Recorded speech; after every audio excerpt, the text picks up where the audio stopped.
Bonjour, je suis Julie Menant, juriste à l'AFNIC, l'association en charge des noms de domaine en .fr.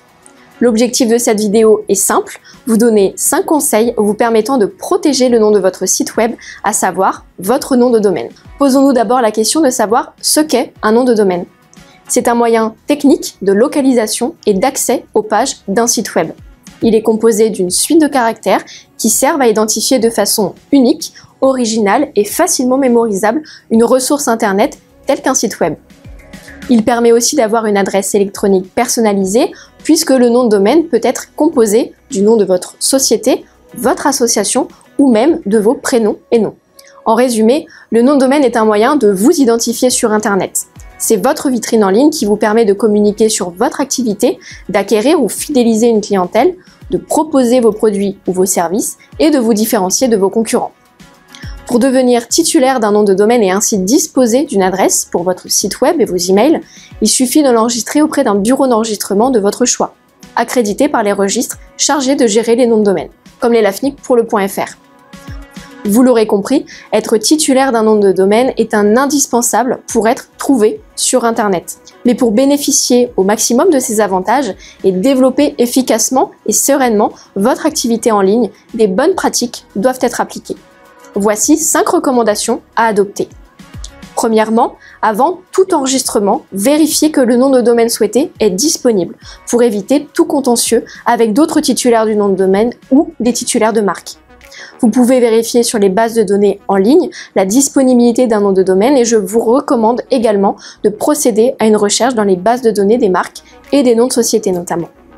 Dès que vous avez trouvé votre nom, pensez à l'enregistrer rapidement, puisqu'en la matière, c'est la règle du premier arrivé, premier servi qui s'applique.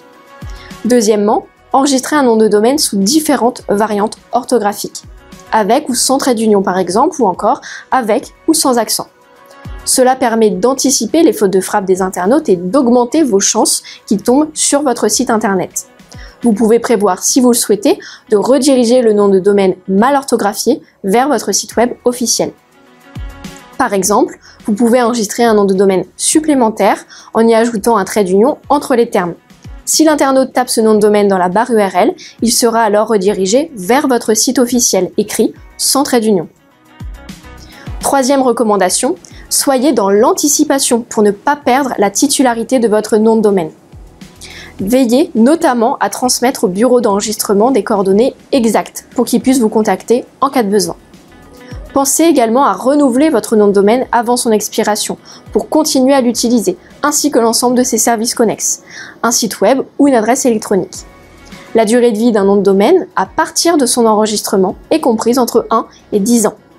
Un nom de domaine expiré est supprimé et peut donc être réenregistré par quiconque, selon la règle du premier arrivé, premier servi. Et si vous avez peur d'oublier la date d'échéance, vous pouvez activer le service de renouvellement automatique auprès de votre bureau d'enregistrement. Quatrième recommandation. Si vous faites appel à un prestataire pour enregistrer un nom de domaine, demandez scrupuleusement à ce qu'il l'enregistre à votre nom ou celui de votre société et non pas en son nom personnel. Juridiquement, le titulaire d'un nom de domaine est celui qui est indiqué dans la base WHOIS. Donc si votre prestataire donne ses propres informations pour enregistrer le nom de domaine, ce ne sera pas vous qui serez titulaire, mais bien votre prestataire. Vous n'aurez donc aucun droit sur ce nom de domaine juridiquement.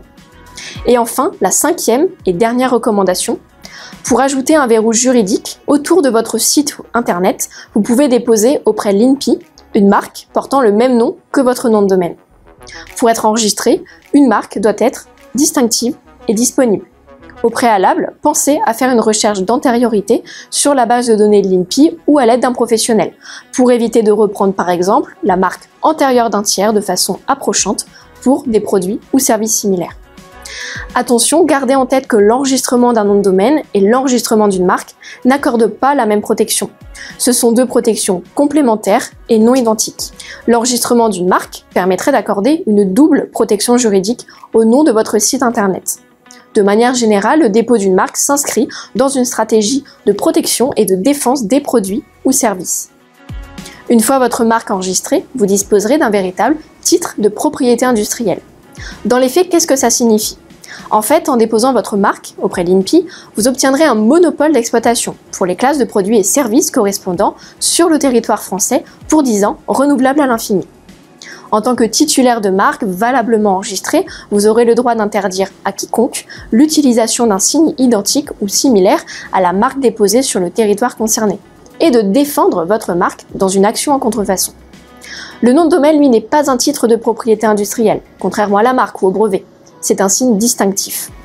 En tant que titulaire d'un nom de domaine enregistré que vous exploitez, vous pourrez agir dans une action en responsabilité civile contre un tiers utilisant un signe distinctif, nom de domaine ou nom commercial par exemple, qui serait similaire ou identique à votre nom de domaine, à la condition qu'il existe un risque de confusion entre les deux signes.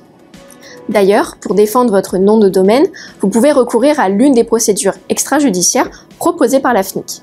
Elles permettent in fine de demander soit la suppression, soit la transmission d'un nom de domaine. Prenons l'exemple d'une société qui a défendu son nom de domaine dans une procédure Cirelli. La société Grévin et compagnie est titulaire du nom de domaine parcasterix.fr qu'elle exploite en tant que site officiel du célèbre parc d'attractions.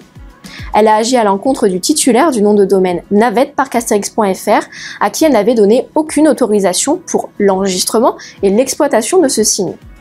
Grâce à un argumentaire étayé et des preuves à l'appui, la société a pu obtenir gain de cause pour la transmission du nom de domaine navette-parcasterix.fr à son profit, puisqu'il reproduisait le nom de domaine antérieur de la société et créait un risque de confusion avec celui-ci.